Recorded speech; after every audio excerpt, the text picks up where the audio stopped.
following program has been rated GE by the Kenya Film Classification Board. It is therefore suitable for general family viewing.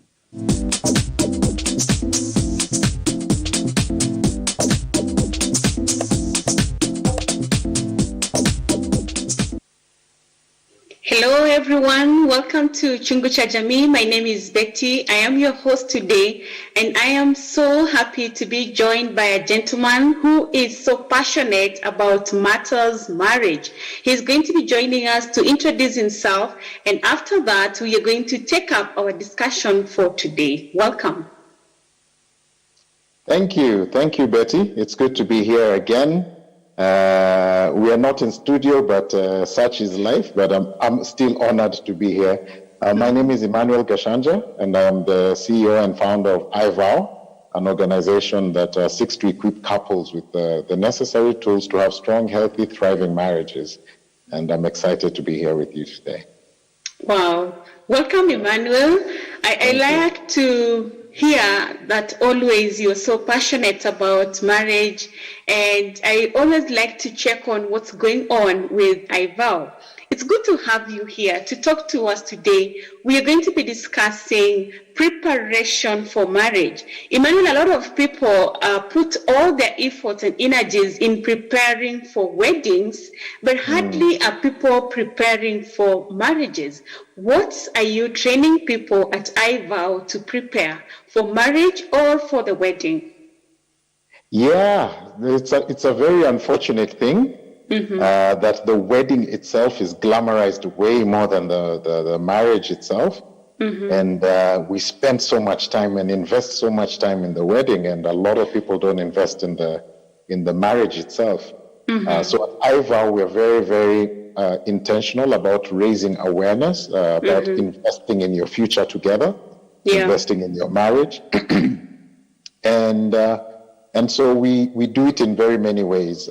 We have singles programs. We have, premarital counseling, where, guys who are dating, guys who are serious can come into that space and begin to now learn what is marriage, what is relationships, what are the dynamics, what do we need to know to be successful in this.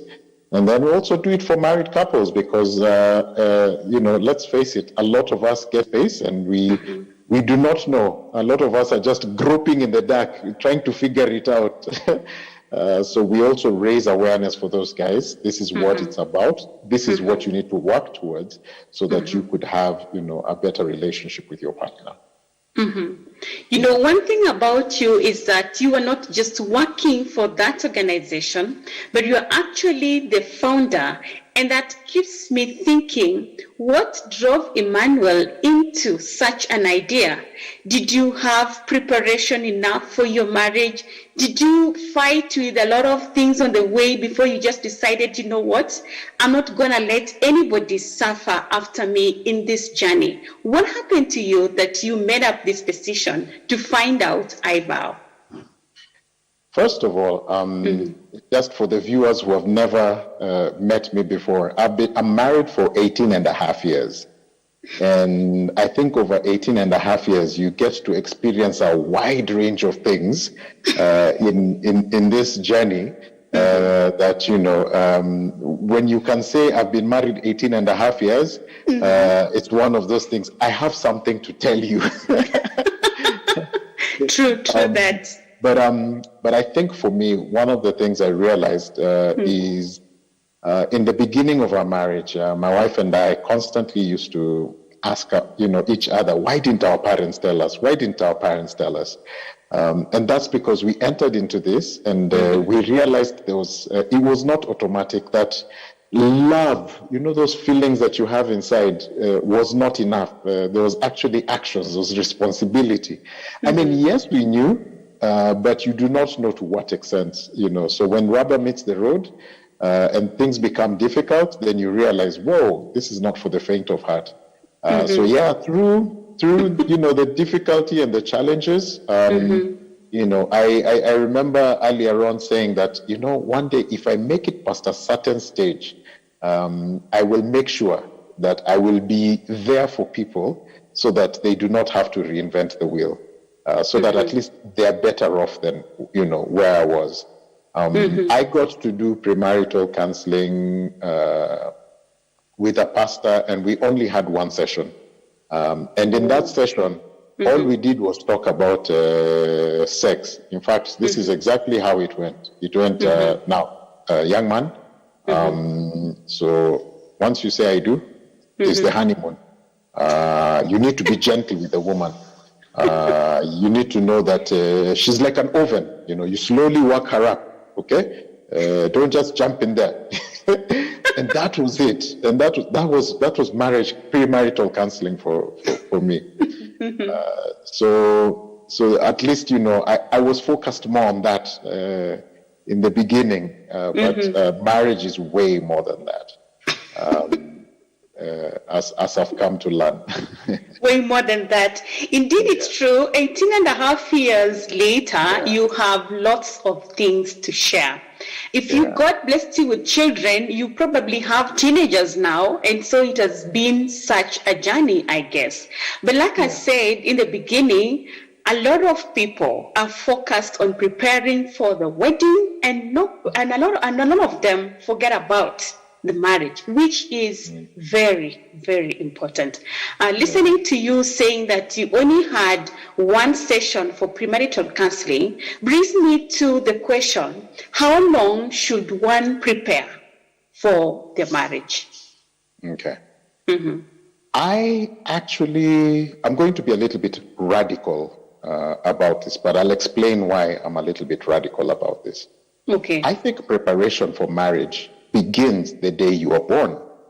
Oh, really? Okay. Yeah, it begins the day you are born.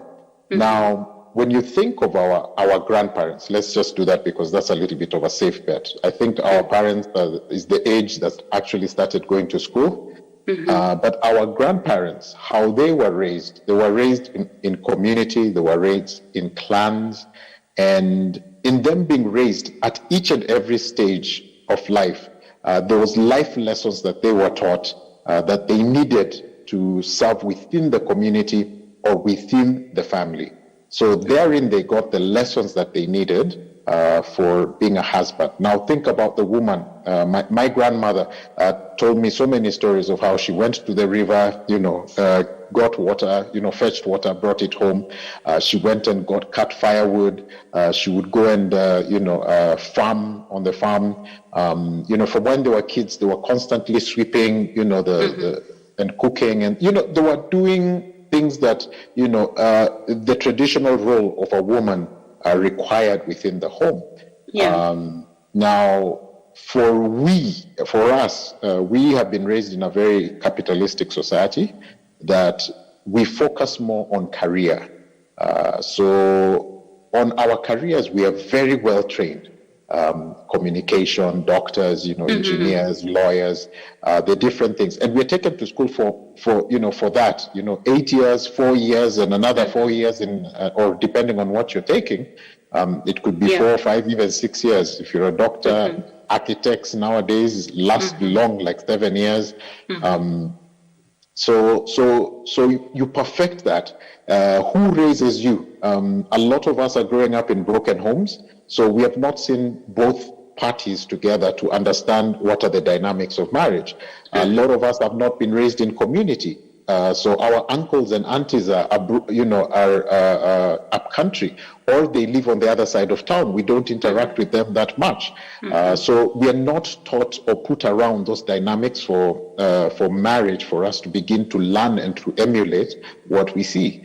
For those of us who the parents are at home, most of us are raised by the nannies or the house help. That's who raises us. That's who we spend more time with as opposed to our parents. Our parents come home, they're tired. I want to listen to the news. By the time they listen to the news, it's time for you to go to bed. And the rest of the time you're in school. So there's not that intentional passing on of the values that we need in order to prosper within this institution. So you find a lot of us go into it, and it is only what that we have seen or what we have been exposed to that we begin to try to emulate within the marriage. And unfortunately, for those who are good readers, that they get it from books. For those of us who, binge on social media, that's where we learn what relationships are. For those of us who, are series and TV, buffs, we learn about marriage from there. And unfortunately, again, that is fictional. It's very fictional. So we get into this place with expectations, and these expectations are not met, and then we feel like we have made a mistake. And because today's world teaches us very individualistic approach, then we are taught, like, if it's not working here, it's never that serious. Let me go and find someone else. True. So I think that's unfortunately what happens. Yeah. That's unfortunately what happens, and so we may never have enough time or even the right way to prepare for marriage. But talking about preparation, serious preparation, not for the wedding, but for the marriage. What are some of those things that we need to take seriously into consideration, knowing precisely what kind of an institution we are going into? I think, first of all, it begins with me, with the self. I think it's very important to understand yourself, understand who you are. To be very self-aware, to know what it is that you want, to understand what your values and what you stand for are. And what this does is, when somebody comes, along, and you know who you are, what you want, and what the values that you stand for, you don't get swept off by anybody. You will attract a certain kind of person. So when this person comes in, this is now part 2. It will be important to know who they are, what they like, what are their values, what ticks them off, what lights them up. It will be important to know all these things. It will be important to know the family that they come from, what kind of family, it is, and what are the dynamics there, because that actually begins to teach you about somebody's values and who they really are. Because let's face it, in the marketing phase, we are very good at marketing ourselves so that we can win or woo somebody into our box. Yes. So self. Then it's important to learn about your partner. But greater above that, it's important to understand what marriage or the institution is about. What does it entail? It has very many facets, starting from the religion. What constitution are we going to follow? Is it going to be Islam? Is it going to be Christian? Is it going to be Hindu? What are we going to follow? And what does it say? When it comes to money, what's money about? How do you use money? What's your plan? What's your vision for money? These are conversations we don't have. It's important to understand what are people's expectations, even regarding things like physical intimacy, sex. It's important to have that conversation, because you get people, getting into this place, and then you hear, Pasi, Aki, they have changed. They're not, what I thought they were. But the truth is, we never asked the right questions, and we didn't take time to observe and listen to what was actually being said. So it's important, one, to know yourself, but two, to know your partner. Okay. And then 3, learn about the institution itself, so that you both understand that, okay, me, first of all, do I get along with this person? And am I willing to last with them in this institution? Because this institution is forever, or at least it's assumed is forever. Yes. It's assumed it's forever, and actually it should be forever. But Emmanuel, you have gotten to know yourself and what you want. Having known that, you definitely are going to attract somebody that you want, or somebody that is attracted to the values that you possess. So you are now together, and you are preparing to enter into the institution, the love marriage institution. But then during this time, there's a lot of pretense. There's a lot of plastic wearing. There is a lot of things that are not exposed, People want to keep everything inside lest they hurt the other and even lose them. So in this event, not everything is exposed. So you prepare everything, you are focusing on the wedding, and finally you end up in the marriage without learning. So people make a lot of mistakes. They skip a lot of things that they shouldn't skip. Now, please tell us, what are these important lessons that people or young people ought to learn as they prepare even to enter marriage? Yeah. So one of the things I try to really encourage people to do is to, whenever you get into the space of doing premarital with somebody, is to really listen. For example, at iVow, we have a program called 2-to-1. 2-to-1 is our premarital counseling. Now, the primary thing about 2-to-1 is not even about being taught in class. It's more about you as a couple engaging with material that will give you, and then having a conversation. In that conversation, here are the 4 things that we want you to learn or to take out, and we're going to speak about whenever we meet with the facilitator. Number 1 is, what have you learned about marriage? Now, we use biblical, values of marriage that we teach for whatever topic that we are talking about within marriage. So, number 1, what did you learn from the material, or what is God saying through that material? Then number 2, where are you at in regards to this material? Then number 3, what did you learn about your partner and where they're at in regards to this material? And then the 4th thing is, what is the way forward, or what do you guys plan will be the constitution or the way that you run your marriage as a result of what you have learned? Now, anytime you are listening for a good 10 weeks, there are very many things that you will pick out.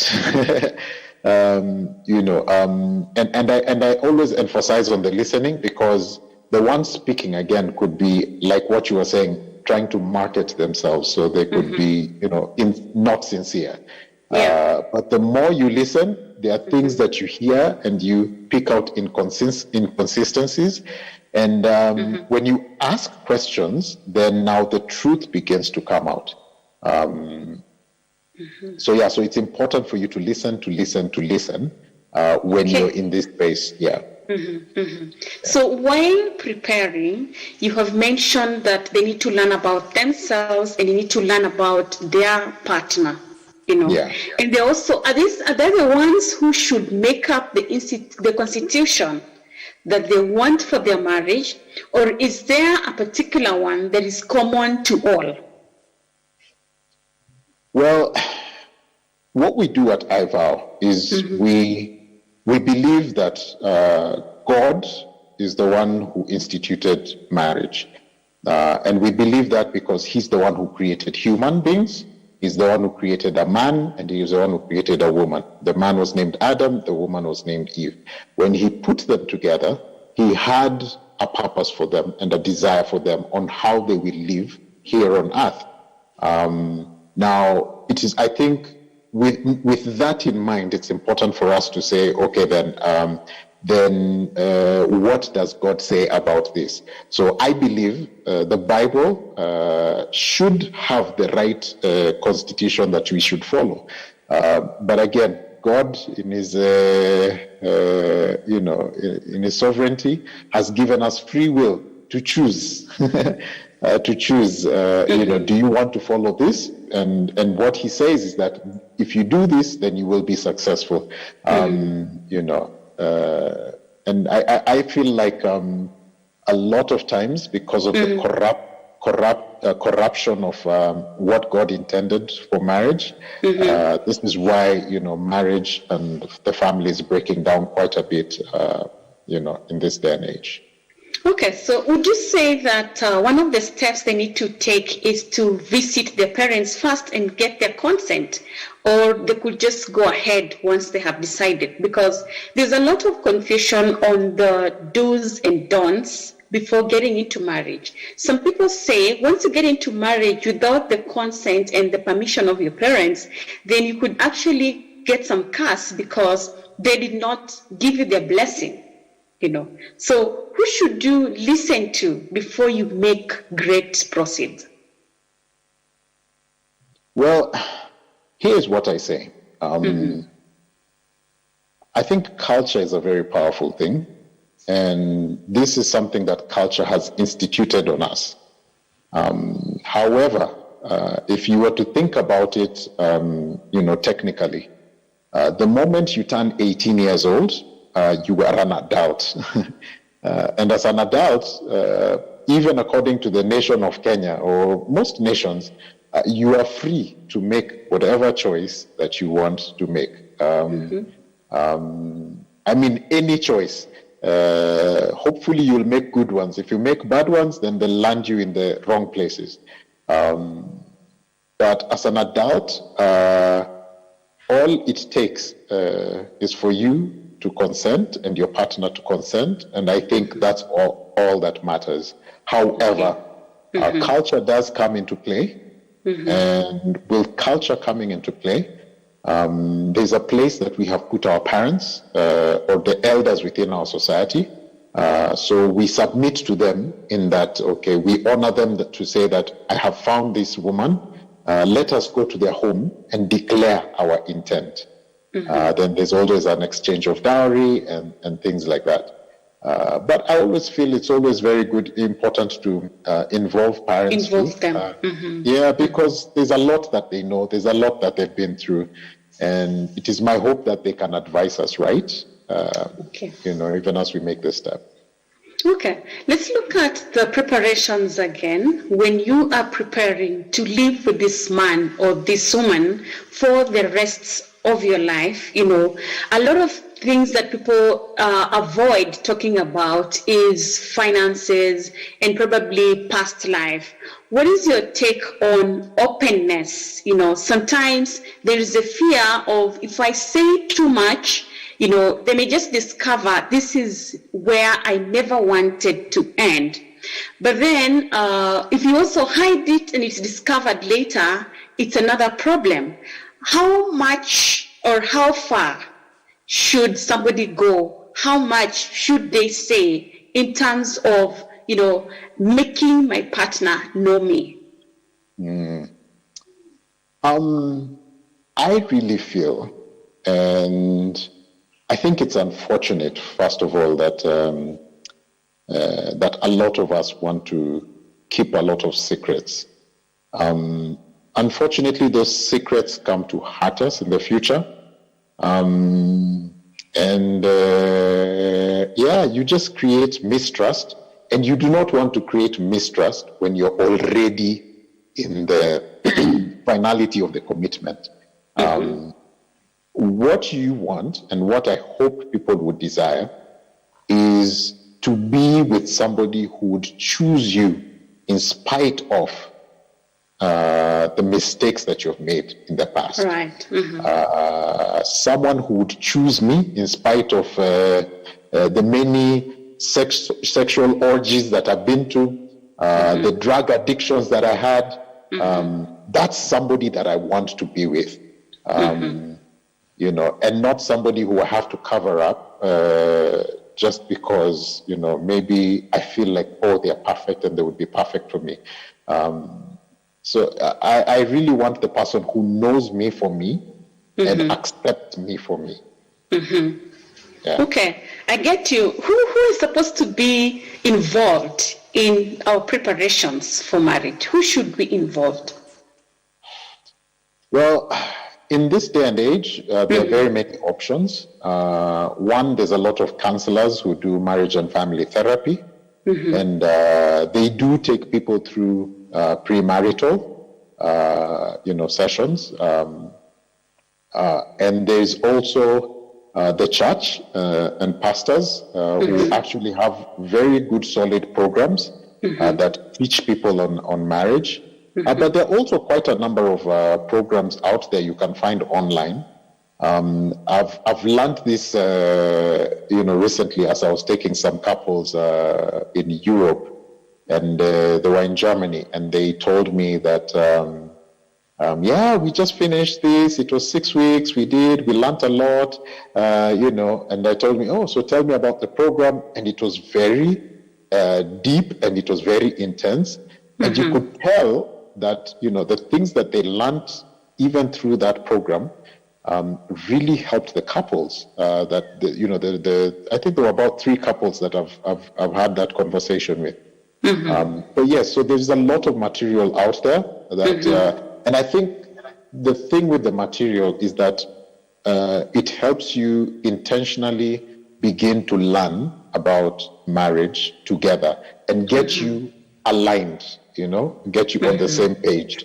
Because let's face it, we come from different backgrounds. Where you come from, the culture, the value system that you have is totally different from your husband's. And now you both come, and Betty has her expectation, and your husband has his expectation, and they're clashing. So what these conversations do is they begin to help you to align. Okay, yeah.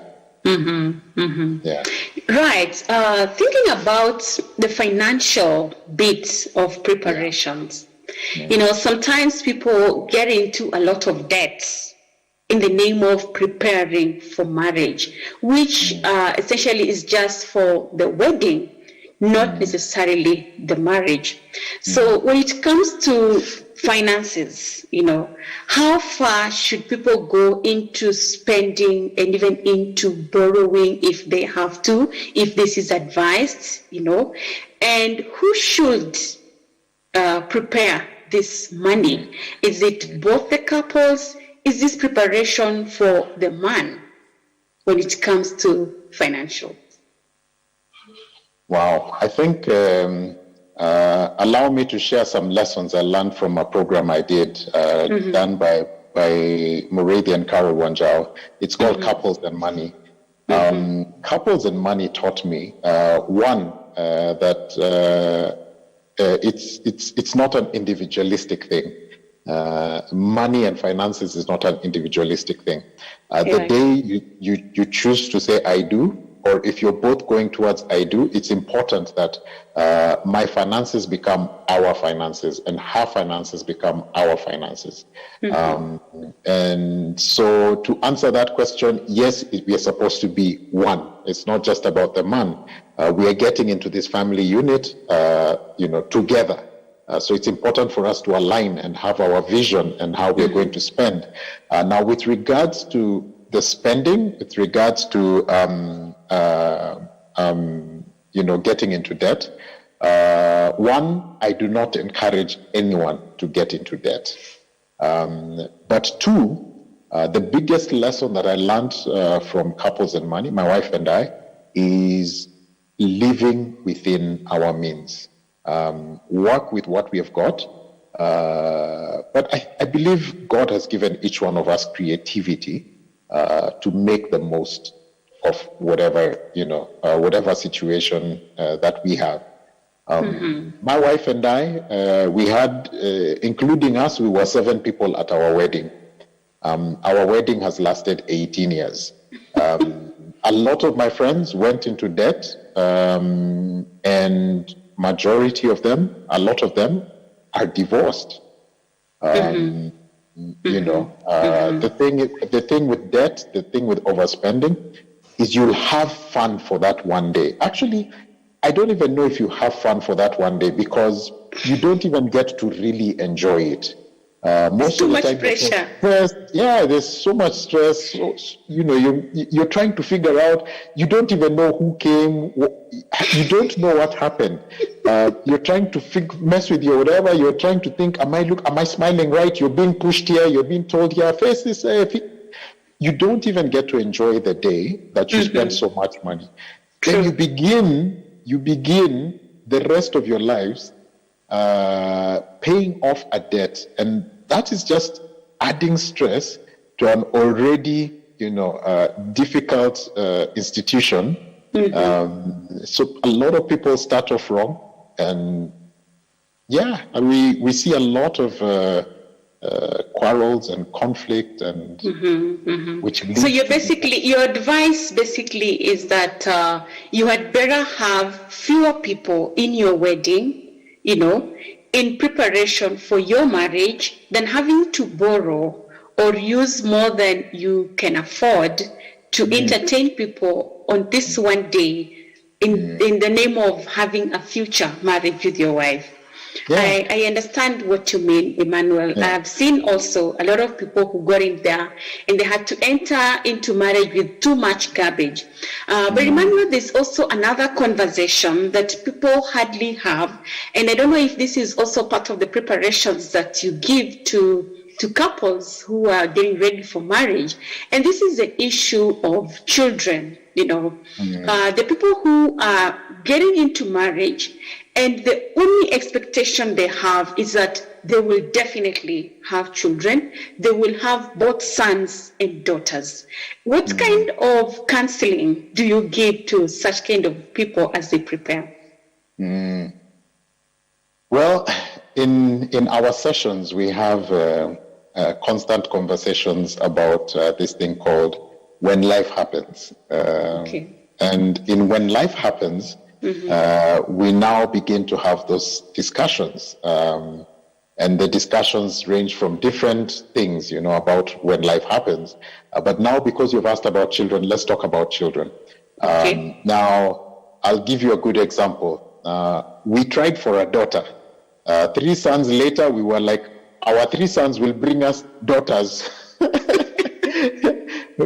We were like, we gave up, trying for the daughters. But I also know quite a number of people who have tried and have not gotten children. And this has brought a huge, huge strain on their relationships. I found people who entered into marriage did not agree about how many children they will have. 7 children later, the wife is tired and just feeling frustrated, feeling like, she has lost so much life, just having and popping babies.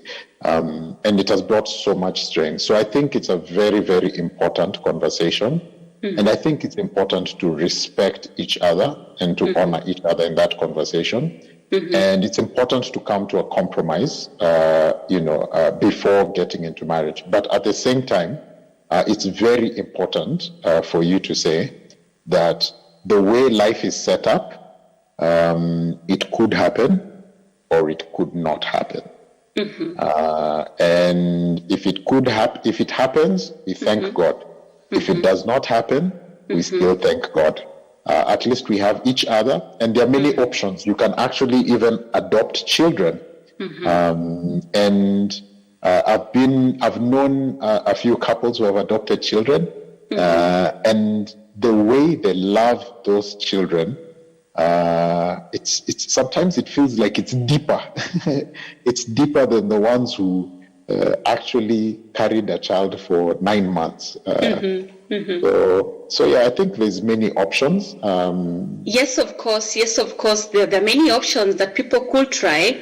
But how many sessions would it take to convince a couple that this may not happen? Because nobody wants to. Everybody in their mind is so fixed. It's very few that say, let's just get married and have fun. Without children, it's okay. Everyone is expecting to have children. So when children don't come, and also when this expectation is not met, people get so much stressed, I don't know how comfortably you talk about that and what is usually their response when you begin to mention that, by the way, you may not have children. Would you push them to the extent of having to check themselves biologically if they are able to sire or not? You know what?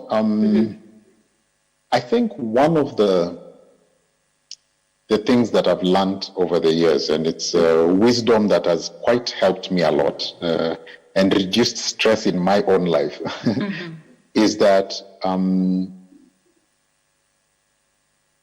with the knowledge that I have, I am presenting to you what you need to know about life. It is now on you to make the right choices that you need to make in order to, in order for you to get through this life. So I can raise as much awareness as possible, but I cannot make you do something. So my job is to tell you, Betty, your husband really likes it when you cook for him ugali, and he wants a whole fish, not just the pieces that you normally do. He wants a whole fish, and he doesn't want any mboga with it. He just wants kachumbari. That's all he wants every evening. I can tell you that. Now it's on you to actually do it for your husband. But there are days you'll be tired. You'll just want to make something easier because ugali, by the time you do this, it's a lot of work. You just want to put some rice there and we move on. So I think at the end of the day, it's important that we raise the awareness. And as long as the couple knows, as long as the couple understands, then they can't say, we did not know later. They can say, we heard about this. So let's go back to the drawing board. Then what does this mean for us? True.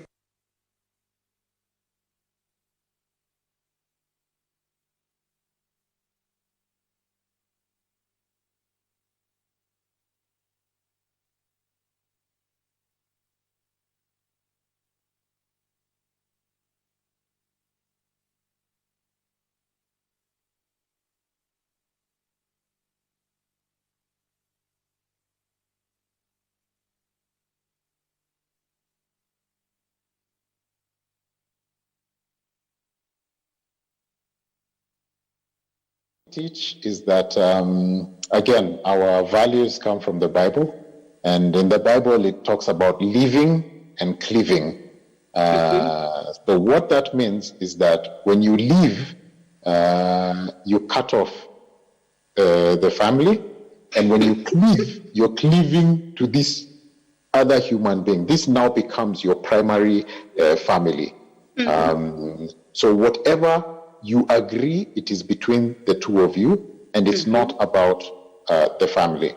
It's not about the outside, world. Everyone, friends, family, cousins, relatives. It's not about them. It's about you, what you believe and what you want to see within your marriage. I think it's important for you as a couple to cover each other. It's important for you to protect each other. It's important for you to fight for each other against all these other people who would try to come within your marriage. But at the same time, it's also very important for both of you to recognize that you come from somewhere. I did have parents. My wife has parents. My wife has siblings. I have siblings. At the point when we are meeting, they have known those people and they've been in a relationship with those people for much longer than they have with me. So I think it's also important to understand the dynamics that in their social circle, family circle, that they will relate. But as you relate with them, relate with this in mind, that your primary responsibility is to your partner whom you left at home or at work or wherever, and that you protect each other and not allow anyone to bring a wedge in between the two of you. How practical is the bit of living and cleaving? Because when you say you both need to understand that they come from somewhere, it's true, and I agree. But living and cleaving is something we have all had for many years, and it's always there in part of our vows. So how practical is this? Because there are people who still consult their moms and dads on matters and issues concerning their own primary family decisions. There are men who still ask their mothers, where do we take our children to school? You know? And so even as they are preparing for the marriage, there are those who are even going to ask their moms, like, which colors should we have on our wedding? You know, where should we go and live after this? Where should we, so many small things that they can actually do by themselves. How practical is that, living and cleaving? Yeah. Well, I think it's very practical, but it takes a lot of intentionality, and it takes you making a decision. I think at some point for my wife and I, we realized the impact of family on our lives, and we made a decision that our families will not, influence our lives. We are the ones to influence our lives. So I went and had a very hard conversation with my parents, and I just told them, guys, at the end of the day, God is going to hold me accountable for this woman, not for you guys. You guys have your relationship, but this is what my primary is, and this is where I need to be. We need to figure it out. And if it does not align with my wife and I, I'm sorry. We appreciate the thoughts, but we will not, take the wisdom or whatever it is that you're sharing. However, there are many things that they say that are wise that we could apply. And one of the things, we are always honest with each other, and we tell each other, hey, you know what? Today I was with mom. Mom said this. What do you think? Then I'll say, I think that's brilliant. See, we do it. And that's the conversation. Yeah. But it's not me coming to enforce and tell her, or her coming to enforce and tell me, this is the way you should do it. Even mom said, no. You see, that's where we make the mistake. Yeah. I think it's important to involve our partner so that, if it's something worth doing, if it's something that they're okay with, then you have a blessing to go forth and do it. Cool. That's really, really brilliant. There are people who are preparing, Emmanuel, for marriage, but previously they have made, I don't know whether to call it life mistakes, but they probably have children out of wedlock already. And the people they are planning to get married to are not the parents to these children. Moving forward, are they supposed to plan leaving these children behind or move with them to the marriage? Well, in the beginning, earlier on, I said, I want to be with somebody or rather we should want to be with somebody who will accept us for who we are. Who I am is me and these children that I've had with somebody else. So if you want forever with me, then these children become very important. If these children, you're not willing to be a mother to these children, then I really appreciate you, but no thanks. So if you are receiving me, you receive me with my package. You receive me as a package. Kabisa. And I think that's the way it should be, because children are very innocent. I know you like the person, but the person comes with all this. It's the same thing. If the person came with other what we would deem defects, like alcohol, drug addiction, all those things that we would not fancy. Then do we ditch them? We can't. I mean, it's important for us to just say, okay, this is who you are. I know who you are, and I accept you. And I will not only love you, but I love everything about you, which includes the children. Yeah. So sometimes it's true, Emmanuel, people present themselves to you, there's a lot of things that underline. And so you never get to reveal everything. When the discovery of this has been found, and now I know that, there was also this pimple on your back, and there was this, under here, and I didn't know it. But here we are now, we are here in the marriage, so in preparing, a lot of times I've had people say that this person is never going to change. What you see is what you get, and you get a magnified, version of it. Isn't there really a way that somebody could change and become better than what you're just having today? Because many people walk into marriage with hope that, it's okay, we will live together, we will talk, and they will change. Does that ever happen? Well, I'll tell you this. I am a living example that you can change. Okay. I am a living example that you can change. So I will tell people, I believe that you can change. But it takes you making the choice and wanting to change for you to change.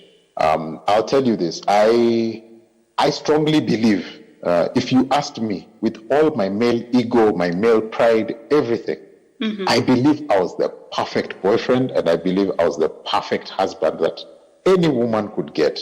And I met my wife, and I lived with her in perfection until cracks started popping up, and I realized, there's many things that I need to work on.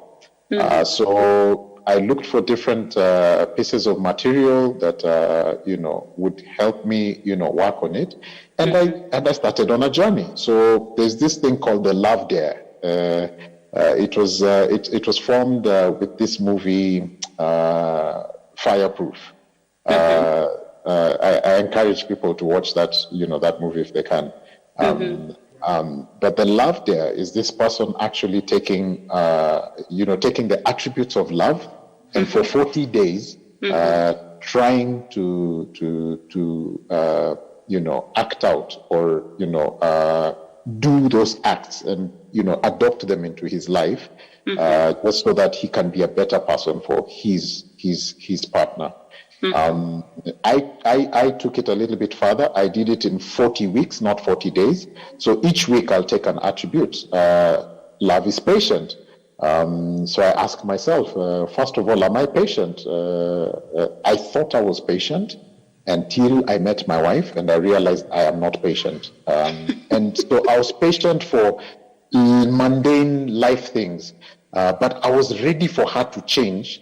Like ASAP, the day we said, I do, okay, this needs to change, but it says love is patient. So I had to learn that, it's a process. I have to be with this person and allow them to be who they are, and help them slowly, and encourage them and inspire them to be a better person. And even when they fall, I have to be patient with them.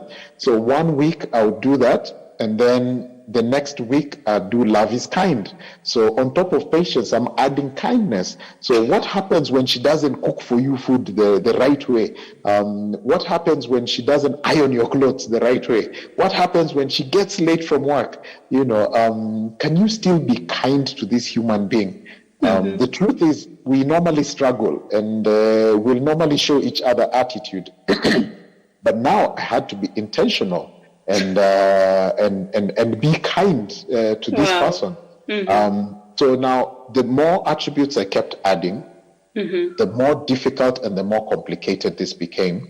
But I did it 1 year, I did it the next year, and the more I did it, I realized that as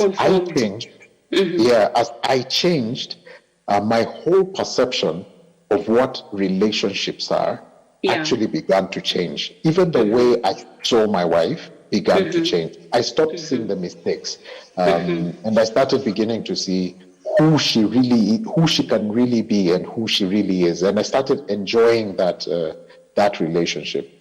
So can you change? Yes, you can, but it takes a lot of intentionality.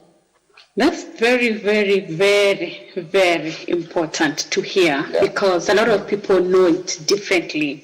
And so, Emmanuel, we are actually out of time. And as you give us your conclusion, you could basically actually tell us, like, all people who prepare for marriage, do they eventually get into marriage? Or you can start preparing and get to a place where it's not doable. It's not with us, the two of us, it can't work. And so see you another day somewhere else, not in this path.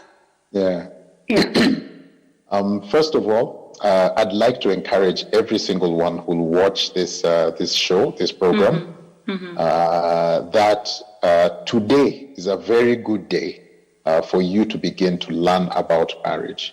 Do it with intentionality. And begin to invest and begin to train yourself and teach yourself to become the one before you meet the one.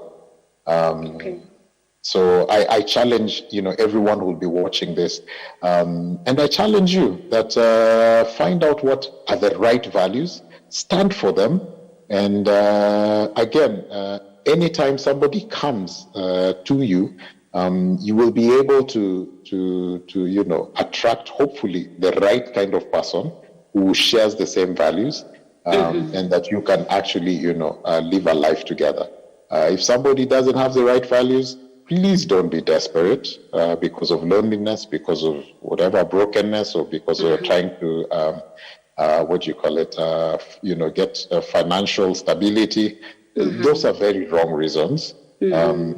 Marry for the right reasons, that you have a huge vision, and the person that you see coming is someone who you can both together achieve that great vision. Because at the end of the day, God created each one of us for a purpose, and we are to achieve that purpose. So it's important to find the life partner who will understand that purpose and help you all together achieve that purpose that you have in this life. Wow. Thank you, Emmanuel. I am encouraged that people can actually change. It was good hearing that. Thank you so much for joining us today to share with us these kinds of insight that we need as we are preparing for marriage. Thank you also, viewer. I hope you now got it. You don't just concentrate on preparing for the wedding, but also get advice, get premarital counseling as you enter into marriage. It has been such a lovely time having you on this program, Chungu cha Jamii. My name is Betty Akuku. See you next time.